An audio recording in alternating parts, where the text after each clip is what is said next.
ओम तत्सत। मेरे परम आदरणीय परम शिक्षक, परम गुरु, दृढ़ निश्चयी, एक कुशल वक्ता, देश प्रेमी, निडर और सबको सम्मोहित करने वाले व्यक्तित्व के धनी मेरे परम आचार्य और हमारे सब के प्रिय प्रधानाचार्य श्री दीनानाथ बत्रा जी, मैं आपको अपने अंतर मन की भीतरी गहराइयों से भावभीनी श्रद्धांजलि अर्पित करता हूं।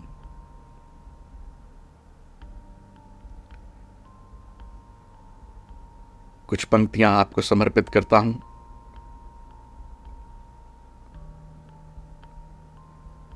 जो आपकी याद दिलाने के लिए शायद प्रेरणादायी हैं। एक दिया ऐसा भी हो जो भीतर तलक प्रकाश करे, एक दिया मुर्दा जीवन में फिर आकर कुछ श्वास भरे, एक दिया सादा हो इतना जैसे सरल साधु का जीवन, एक दिया इतना सुंदर हो जैसे देवों का उपवन, एक दिया जो भेद मिटाए क्या तेरा क्या मेरा है, एक दिया जो याद दिलाए हर रात के बाद सवेरा है।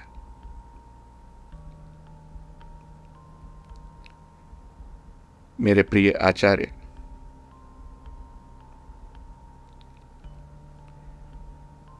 आज आप हमारे बीच नहीं हैं और परमात्मा के श्री चरणों में आप विराजमान हैं। मेरी आपसे यही प्रार्थना है कि आप प्रभु की गोद में कुछ समय आराम कीजिए। You deserve it. सारा जीवन मेहनत करने के बाद आप प्रभु के सानिध्य में थोड़ी देर विश्राम कीजिए। आप तो कर्मयोगी रहे हैं, भक्ति योगी भी रहे हैं और ज्ञान योगी भी।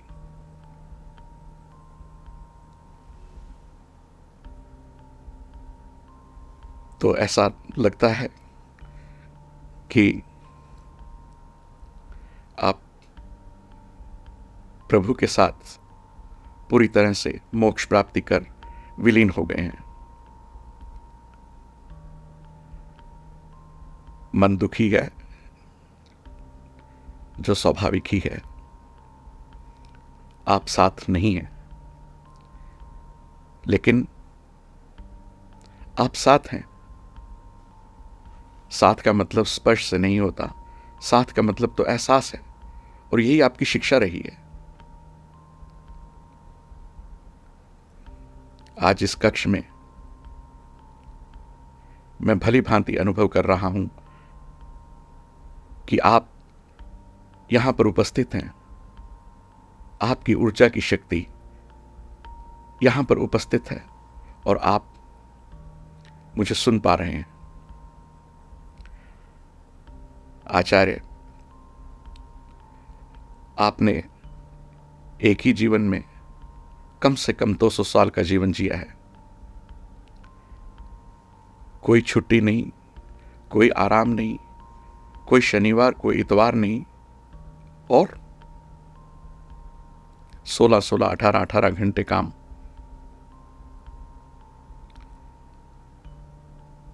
अटल जी की कुछ पंक्तियां आज इस मौके पर याद आ रही हैं कि आपका जीवन एक मिसाल रहा है, जिन्होंने अटल जी की उन पंक्तियों को सार्थिक किया है। हिंदू तन मन, हिंदू जीवन, रग रग हिंदू मेरा परिचय। आपने अपने जीवन में कितनी ही लड़ाइयां लड़ी, और कभी हार नहीं मानी, चाहे वो कोर्ट कचहरियों के चक्कर हों, चाहे पाठ्यक्रम बदलना हो। आप अनेक प्रतिभाओं के धनी रहे हैं। आपकी पढ़ाई इंग्लिश में थी। मुझे याद है कि आप हमारी एक एक्स्ट्रा क्लास लेते थे मेधावी बच्चों की, उन्हें इंग्लिश सिखाने के लिए। और हिंदी के तो आप माहिर हैं। मुझे अच्छे से याद है आपका एक पत्र जो आपने खुद अपने करकमलों से मुझे भेजा था। शायद इतनी सब किताबें पढ़ने के बाद उस पत्र की तुलना किसी भी चीज से मैं शायद नहीं कर सकता। इतनी सुंदर हिंदी और इतने व्यवस्थित और साफ शब्दों में आपका लिखना एक अभूतपूर्व कला थी।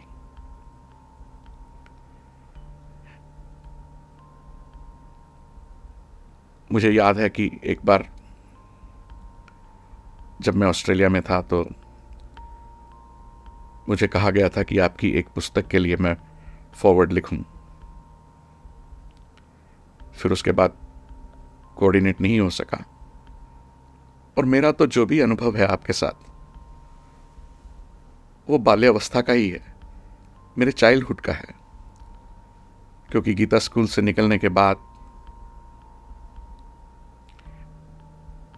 मैं आपसे मिल नहीं पाया,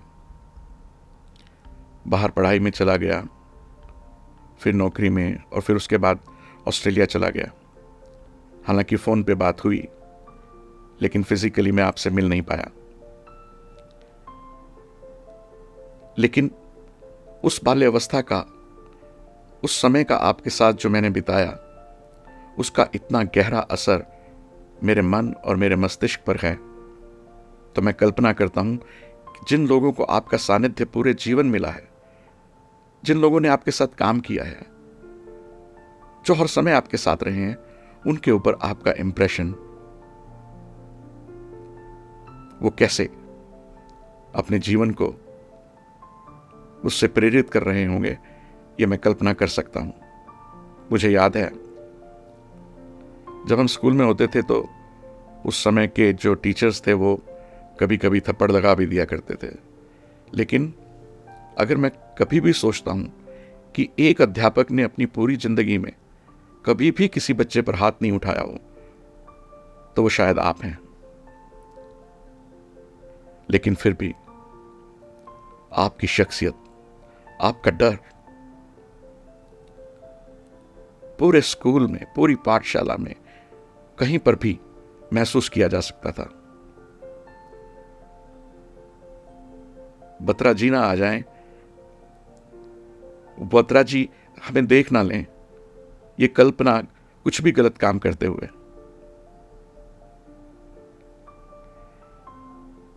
आपने अपने जीवन में बहुत दुख सहे।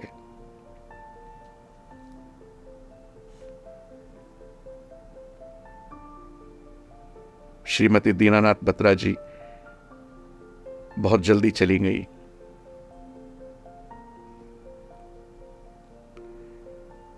बिटिया के जाने का दुख भी आपने देखा, दीपिका का। और क्योंकि हमारा तो घर में आना जाना था तो स्वाभाविक है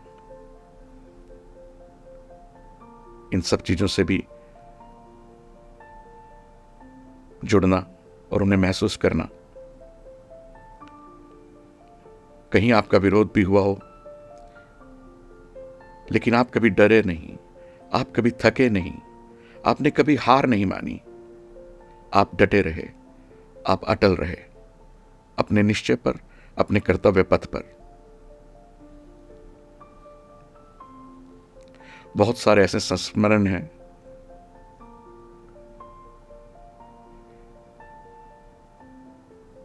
जो मेरे लिए काफी शायद प्रेरणा का विषय है कि आपकी जो थिंकिंग थी, आपका जो विचार था, वो बिल्कुल आउट ऑफ द बॉक्स था। जैसे कि मैं अभी तक याद करता हूं, 1967 में, शायद 1964 का मेरा जन्म है, तो नर्सरी क्लास से लेके और 1981 तक मैं गीता स्कूल में रहा, हायर सेकेंडरी तक। एक दैनंदिनी होती थी, आपने वो दैनंदिनी स्कूल में लाई। हर बच्चे को वो एक पुस्तक मिलती थी, दैनंदिनी। उसमें हर बच्चे को 100 नंबर शुरू में मिलते थे, और उनको वो नंबर कम भी हो सकते थे, वो नंबर ज़्यादा भी हो सकते थे, जैसे जैसे बच्चे अच्छे काम करेंगे। और जिस बच्चे के पूरे स्कूल में सबसे ज़्यादा नंबर होंगे, वो बच्चा स्कूल का सर्वश्रेष्ठ बच्चा माना जाएगा, और उसको जो है सर्वश्रेष्ठ स्टूडेंट का अवार्ड मिलेगा। मैंने लगातार 3 साल आपकी प्रेरणा से वो स्थान हासिल किया, और स्कूल की मशाल 1978, 79 और 80 में, जिसमें कि जो सर्वश्रेष्ठ बालक है वो सबसे आगे चल रहा है, और सारा का सारा स्कूल, हजारों बच्चे उसके पीछे एनुअल फंक्शन तक जाते थे। मैं शायद कभी नहीं भूल पाऊंगा, एक आप सहभोज करते थे, जिसमें सब बच्चे अपने अपने घर से कुछ खाने का बना के लाते थे, और फिर वो सारा खाना इकट्ठा होता था, और फिर सब बैठ के एक साथ प्रांगण में खाते थे। वो दृश्य मुझे आज भी याद है, जब हजारों लोग पूरे के पूरे इतने बड़े मैदान में एक साथ शाम के समय भोजन करते थे। ये शायद जब मैं 8वीं की बात है, आपने अपने कार्यालय के बाहर एक प्रश्न पेटिका लगवाई थी, जिसमें कोई भी बच्चा अपने मन के कोई भी प्रश्न उसके अंदर डाल सकता था, बिना अपना नाम लिखे हुए। और वो प्रश्न जो है अगले दिन जिस भी टीचर से संबंधित है, चाहे मैथमेटिक्स का है, साइंस का है, भूगोल का है, किसी भी चीज़ का है, तो उसका उत्तर जो है सभी बच्चों को प्रार्थना में दिया जाता था।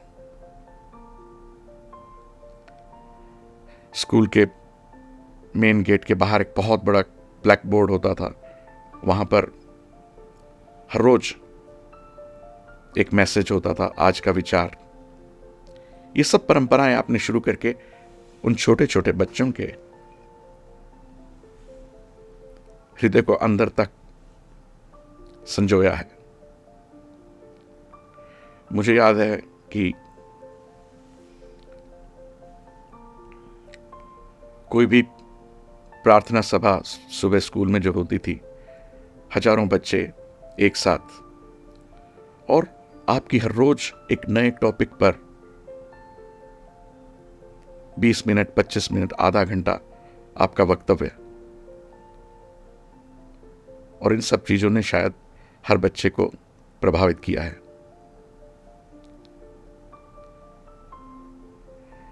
ये शायद जब मैं 4th में या 5th क्लास में था तब की बात है,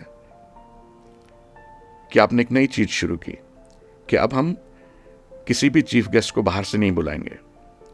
जो स्कूल का सबसे अच्छा पढ़ाई में बच्चा होगा उसको जो है चीफ गेस्ट बनाएंगे, और जो जिन जिन को पुरस्कार मिलने हैं, जिन बच्चों को, और वो जो है वो उन्हीं के स्कूल का बच्चा जो है वो देगा, और आप साथ खड़े होते थे। कितनी ही गेम्स, कितनी ही कल्चरल एक्टिविटीज। मुझे याद है कि आपने एक बार स्कूल में पार्लियामेंट लगवाई थी, उसी तरह से अपोजिशन, पोजीशन, कोई अटल जी बना था, कोई स्पीकर बना था, और वो पूरी जो है 2-3-4 घंटे का पूरा एक प्रोग्राम किया था। स्कूल से जाने के बाद मेधावी बच्चों के लिए अलग से क्लास 2-3 घंटे की, और जो बच्चे कमजोर थे उनके लिए अलग से क्लास। और जो बच्चे पढ़ाई में थोड़ा अच्छे थे, आपने एक और चीज शुरू की थी कि सुबह उनको जो है, जैसे सपोज 8 बजे स्कूल लगना है, 9 बजे लगना है, तो वो बच्चा जो है 1 घंटा पहले आएगा, और एक बच्चे को, किसी को भी वो पढ़ाएगा। तो एक एक बच्चे के साथ एक एक बच्चा जोड़ा, जो पढ़ाई में अच्छे बच्चे थे उनके साथ एक एक बच्चा।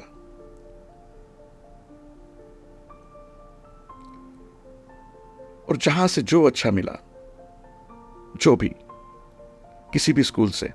गीता स्कूल तो उस समय का हमारे अपने प्रांत में, हरियाणा में तो सबसे नंबर 1 स्कूल था हर चीज में। एक तो स्कूलों के और भी नाम थे, लेकिन गीता स्कूल का एक अपना, और एक आपकी शख्सियत की वजह से। एक बार, ये भी मेरे बचपन की बात है, शायद 8वीं 9वीं की रही होगी, कि आप कहीं गए और वहां पर आपने कोई प्रार्थना सुनी, और फिर आने के बाद वही प्रार्थना जो है आपने हमारे स्कूल में लागू की। श्री रामचंद्र कृपालु भजमन। जिन 3 सालों में मैं मशाल लिए स्कूल का सर्वश्रेष्ठ छात्र रहा, उन 3 साल मैंने संचालन भी किया मंच का। और मुझे याद है कि एक बार की बात याद है कि आप रात को 7-8 बजे घर पे आए और आपने मेरे को वो लेख दिया कि इसको पढ़ो, और कल जो है मंच संचालन इस ढंग से करना है। हमारा घर स्कूल से ज़्यादा दूर तो नहीं है, लगभग 100 मीटर होगा, 200 मीटर होगा। और जो बस स्टैंड है वहाँ से आप एक बार आ रहे थे और स्कूल की तरफ जा रहे थे, तो आप रास्ते में रुके, घर पे आए और मुझे एक बुक दी, इंग्लिश की बुक। मेरी इंग्लिश इतनी अच्छी नहीं थी उस समय। वो बुक दी, आप मेरे लिए अंबाला से लेके आए थे। इतना समर्पण अपने स्कूल के लिए, अपने छात्रों के लिए शायद बहुत कम देखने को मिलता है। एक घटना और याद आ रही है। आप हमारी एक्स्ट्रा क्लास ले रहे थे इंग्लिश की हॉल के अंदर, और आपने पूछा कि इस बार जो है मेरिट में कौन कौन बच्चा आएगा। जो हरियाणा बोर्ड का मैट्रिक का एग्जाम है, उसमें मेरिट में कौन कौन बच्चा आएगा, अपने हाथ खड़े करो। तो सब मेधावी बच्चे ही थे जिनकी आप क्लास ले रहे थे। तो काफी सारे बच्चों ने हाथ खड़ा किया, लेकिन मैंने नहीं किया। आपको बुरा लगा, आपने मेरी माता जी को बताई ये बात, और मैं आपके पास गया और मैंने कहा कि मैंने इसलिए हाथ खड़ा नहीं किया क्योंकि मुझे मेरिट में नहीं, मेरे को टॉप करना है बोर्ड। आप कितने संवेदनशील हैं और कैसे अपनी संवेदना को प्रकट करते हैं। एक और संस्मरण याद आ रहा है कि एक बार स्कूल के ही एग्जाम हो रहे थे, शायद 6ठी 7वीं के, और मेरे पीछे एक लड़का बैठा था। उसने जो है मेरे से मेरा पेपर मांगा जो मैं लिख रहा था, तो मैं उसकी हेल्प करने के लिए अपना लिख के पेपर उसको पीछे सरका देता था, और उसमें से वो लिख रहा था। हम पकड़े गए, हमें मुख्य अध्यापक के पास ले जाया गया। आप उस समय शहर में नहीं थे, बाहर गए हुए थे। तो मुख्य अध्यापक ने मुझसे पूछा कि पूरा का पूरा इंसिडेंट लिखो कि आपने ऐसा क्यों किया। तो मैंने एक कागज पे वो लिखा, उन्होंने मेरे को भेज दिया, कुछ नहीं कहा। जब आप आए 2-3 दिन के बाद,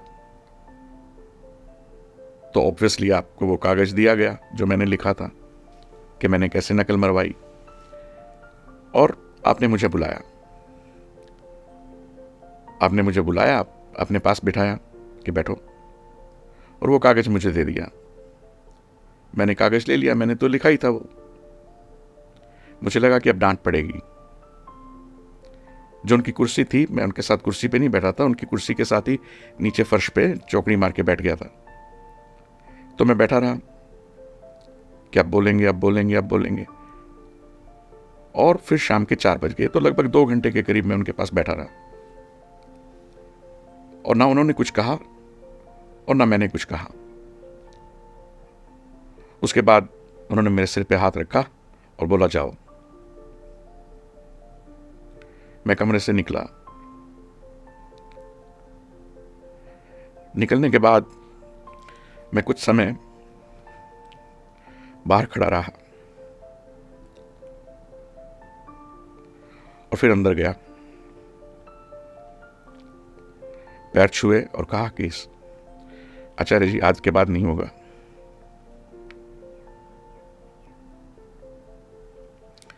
आपकी लगन कि मेरे ही स्कूल के बच्चे सबसे आगे हों। हमारा घर तो बिल्कुल गीता स्कूल के पास था, हार्डली 2-3 मिनट की वॉक। फिर भी आपने 10वीं क्लास में मुझे घर से उठा के, उस समय गीता निकेतन बन रहा था, बन चुका नहीं था, कोई रहता नहीं था वहाँ पे, तो एक कमरा मेरे को वहाँ दिया, जो कि कमरे बन रहे थे उस समय, कि आज से तुम रात को यहीं सोओगे और यहीं पढ़ोगे।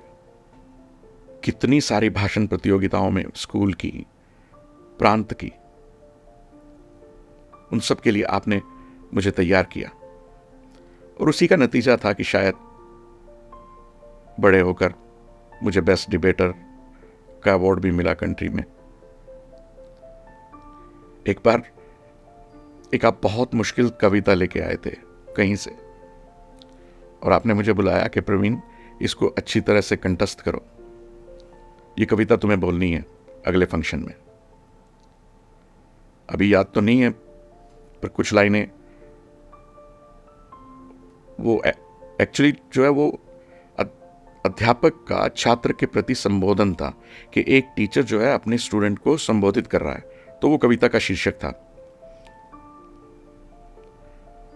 कविता कुछ इस प्रकार थी कि टीचर बोलता है स्टूडेंट को कि इधर क्यों खड़े हो उदास, क्यों मलिन हो गया चेहरा, अंधकार में भटकन में डूबे हो कंठ कंठ, लो मैं ये तुम्हारे हेतु सेतु बना हूं, इस सेतु पर पांव रखकर निर्भीक और निर्द्वंद होकर उतर जाना तुम पार, क्योंकि तुम्हें खोलना है ज्योति का वह द्वार। और लो यह पसारो हाथ, तुम्हें देता हूं कुंजी, जिसे पूंजी समझ मैंने सहेजा है। कुछ इस तरह की काफी लंबी कविता थी। फोन पर ऑस्ट्रेलिया से आपसे कई बार बात हुई, लेकिन कभी मिलना नहीं हो पाया। और जब मेरे पिताजी का 75th बर्थडे था, 2015 की बात है, मई की, तो मैंने आपसे निवेदन किया कि आप मुख्य अतिथि के रूप में उस फंक्शन में आए, और आप आए। मैं आपके लिए एक ट्रॉफी बनवा के लाया था ऑस्ट्रेलिया से, जो मैंने अपने पिताजी के हाथ से आपको फंक्शन में दिलवाई, आपको सम्मानित करने के लिए। आप बहुत उल्लासित थे, बहुत खुश थे। मैं आपको विश्वास दिलाता हूं कि अगर मेरे को किसी के सपने सबसे ज्यादा हैं तो दीनानाथ बत्रा जी, और मैंने ये बात उनको फोन पे भी बोली। एक ऐसी शख्सियत जिसने अपना पूरा जीवन स्कूल में पढ़ने वाले बच्चों को दे दिया, एक ऐसी शख्सियत जिसके नाम से टीचर्स के बच्चे भी कांपते थे, डर से नहीं, प्यार से, उनकी इज्जत से। मैं जब भी कभी अपने आप को याद करता हूं, अपने बचपन को याद करता हूं, तो सारी यादें उनके साथ जुड़ी। मेरे लिए इससे बढ़ के कोई खुशी नहीं हो सकती कि वो इतनी दूर से, दिल्ली से सब काम हम छोड़ के एक छोटे से 1980 में बड़े हुए बच्चे के लिए रिक्वेस्ट कर उसके फादर की, उसकी नहीं, उसके फादर की 75th बर्थडे पे चल के आए। बत्रा जी प्लीज।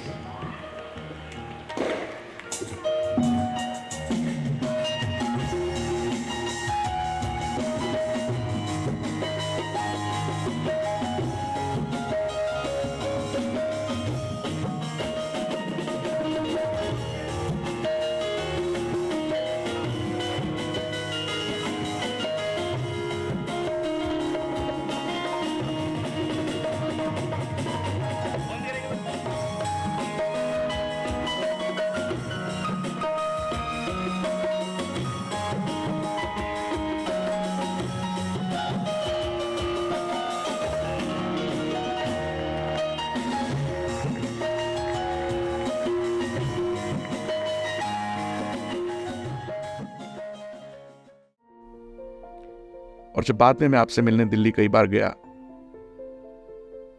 जब ऑस्ट्रेलिया से आता था, और मुझे बहुत खुशी होती थी कि आपको तो इतने सारे अवार्ड मिले हैं पूरे भारतवर्ष में, राष्ट्रपति का भी मिला है, लेकिन मेरी वो छोटी सी ट्रॉफी वो वहां पर आपके कमरे के अंदर होती थी। फिर उसके बाद 2 साल बाद मम्मी का बर्थडे भी आया, 3 साल बाद 75वां बर्थडे, उसमें भी आप आए। आपने अपने छात्र का, मैं तो ये कहूंगा कि आपके सबसे प्रिय छात्र का आपने इतना मान रखा। और जब हमने घर बनाया, नया घर,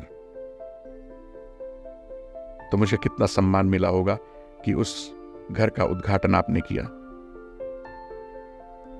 गृह प्रवेश आपने किया सबसे पहले रिबन काटकर।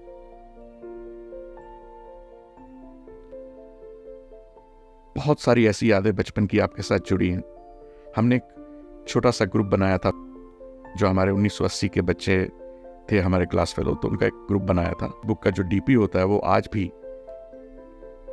तब से लेके 4-5 साल 6 साल पहले की बात है शायद, तब से लेके और अब तक उसका डीपी जो है वो आपकी पिक्चर है, आपकी फोटो है।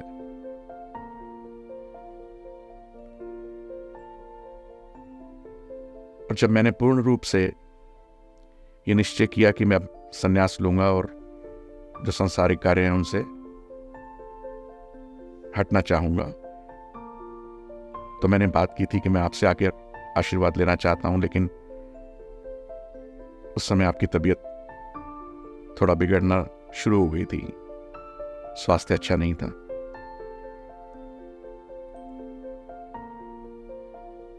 लेकिन मैं जानता हूं कि मेरा ही नहीं बल्कि बहुत सारे आपके साथी, जिन्होंने आपके साथ पूरा जीवन काम किया है, हजारों हजारों कार्यकर्ता, आज आप हमारे बीच नहीं है, लेकिन वो सब लोग आपकी प्रेरणा के रूप में, वो हजारों दीनानाथ बत्रा हमारे बीच में, हमारे समाज में, हमारे देश में आपकी वजह से हैं।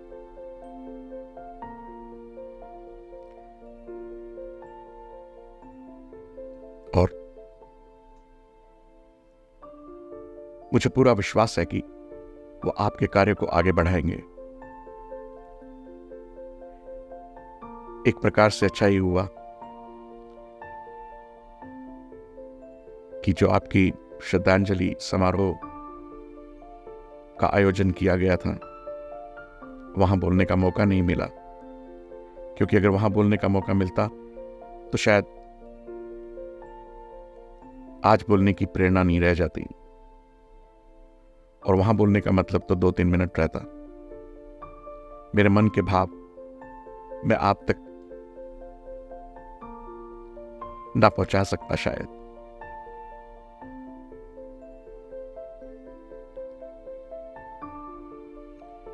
मुझे पूरा विश्वास है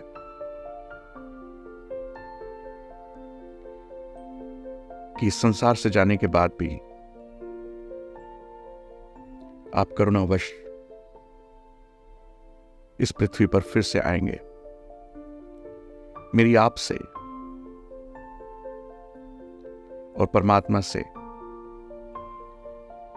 एक यही प्रार्थना है कि अगली बार जब आप आए तो मुझे पूरा जीवन आपका सानिध्य मिले, आपके साथ काम करने का मौका मिले।